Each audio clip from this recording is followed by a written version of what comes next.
मनुष्य को क्रोध जीवन में नहीं करना चाहिए। जब क्रोध आता तो काल का सवार हो जाता, मनुष्य अपना आपा खुल जाता। जब क्रोध आए तो अपने इष्ट देव का स्मरण करना चाहिए, जो गुरु ने मंत्र दिया, या जिस देवता को मानते उसका।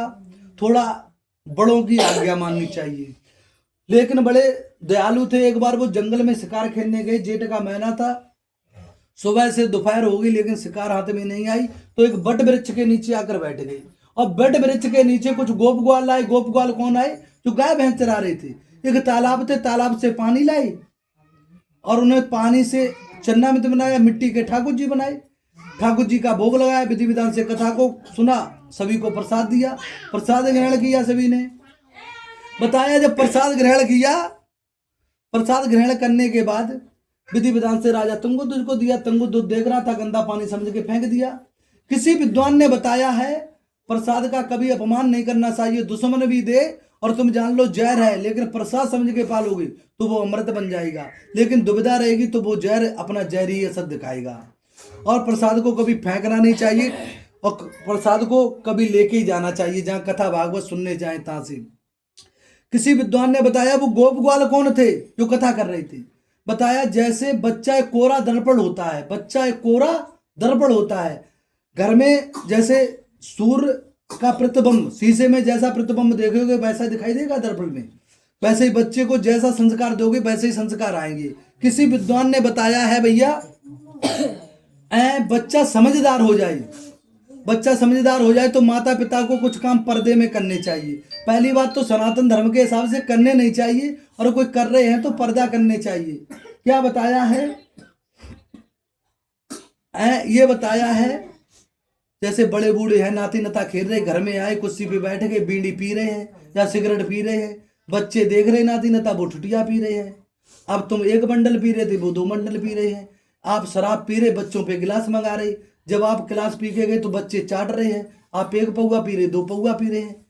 किसी विद्वान ने बताया है माँ सबसे बड़ी गुरु होती है, माँ से बड़ा कोई गुरु नहीं होता है, और माँ से कोई उरण नहीं होता है। माँ का कभी कोई कज नहीं सुखा देता है, जो स्वयं माँ के मतलब चढ़ा जाए, अपना पूरी जीवन की तपस्या निकाल दे।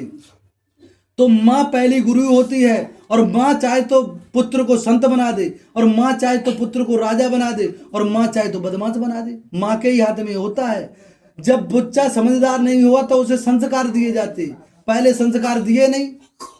और जब बच्चा अपना समझदार हो गया, जब बड़ा हो गया तो कहता हमारा बच्चा हाथ से निकल गया। अब हाथ से निकल गया क्या करोगे? किसी विद्वान ने बताया एक घर में एक माँ थी, एक मतलब उसके पिताजी खत्म हो गए थे, पिताजी थे नहीं, एक पुत्र था। जब पुत्र था थोड़ा बड़ा हुआ, उसे स्कूल भेजने माँ ने शुरू किया, तो एक बार एक पेन चुरा लाया। तो माँ से कहा माँ आज हम एक पेन चुरा लाई। माँ बड़ी खुश हुई कि बहुत सुंदर बच्चा।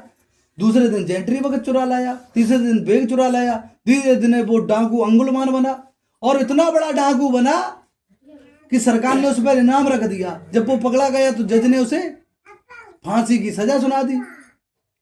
तो जज ने पूछा तुम्हारी अंतिम इच्छा क्या है? तो उन्होंने कही हमारी माँ से मिला दो। जज ने माँ को बुलाया, उधर से माँ आई, इधर से पुत्र गया। दोनों करुणा भरी रोने लगी, दोनों के नेत्रों से आंसू निकल रही थी। जज को बड़ा कष्ट हुआ, देखो माँ और पुत्र में कितना बड़ा प्रेम है, अभी पुत्र फांसी पे चढ़ जाएगा। ऐसे ही जैसे ही माँ के पास पुत्र पहुंचा तो माँ की नाक काट ली। अब जज को बड़ा कष्ट हुआ, कितना बेवकूफ है, अभी फांसी पे चढ़ जाएगा और इसने माँ की नाक काट ली। जज को रुका नहीं गया, जज ने प्रश्न कर दिया तुमने ऐसा क्यों किया, माँ की नाक काटी? पुत्र ने कहा जज साहब आज जो फांसी लग रही है तो इसी माँ के वजह से लग रही है। जब हम पहला पेन चुरा के लाए थे तो माँ हमारे एक चनकटा कर रही से मार देती तो इतने बड़े हम डाकू नहीं बनते हैं। तो कहने का मतलब हमारा ये है अपने बच्चों को अच्छे संस्कार देने चाहिए, अच्छे मार्ग पर चलाने चाहिए। धन कम कमाए ऐसा नहीं, हमारा पुत्र कहीं से धन लाए तो हम धनवान हो जाएंगे। धन कम कमाए और संस्कार ज्यादा बनाए।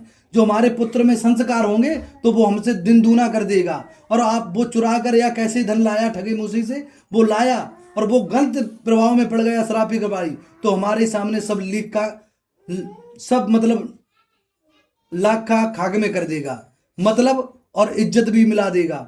शराबी निकल जाए तो सभा में गलत शब्द बोलेगा, उनका लड़का उनका बच्चा। तो कहने का मतलब है ये सत्यनारायण की कथा से क्या मिलता है? सत्यनारायण की कथा में सब प्रसंग सुनाए जाते हैं, सत्य बोलना और सत्य मार्ग पर चलना। अब आगे की कथा कहते हैं जिसने पहले कथा की और सुनी थी। जो सनातन नाम के ब्राह्मण थे वो दूसरे जन्म में सुदामा नाम के ब्राह्मण बने और कृष्ण भगवान का ध्यान करके मोक्ष को प्राप्त हुए। और जो लकड़ा आ रहा था वो राजा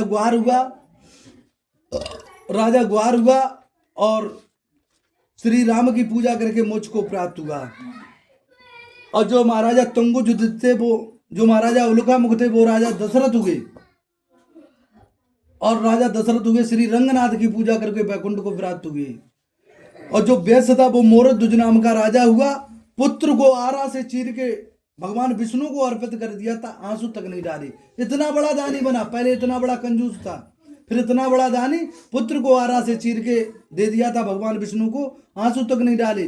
राजा तुंगुदुत थे वो स्वयं मुनि शत्रुपा हुए और जो गोपवाल थे वो ब्रजमंडल में आगे कृष्ण भगवान का ध्यान करके गोपलोक को चले गए। इस कंदे प्राणे रेवा खंडे 5वां अध्याय समाप्त। बोलिए सत्यनारायण भगवान की, बोलिए वृंदावन बिहारी लाल की, बोलिए सतगुरुदेव भगवान की, बोलिए भक्त वत्सल भगवान की।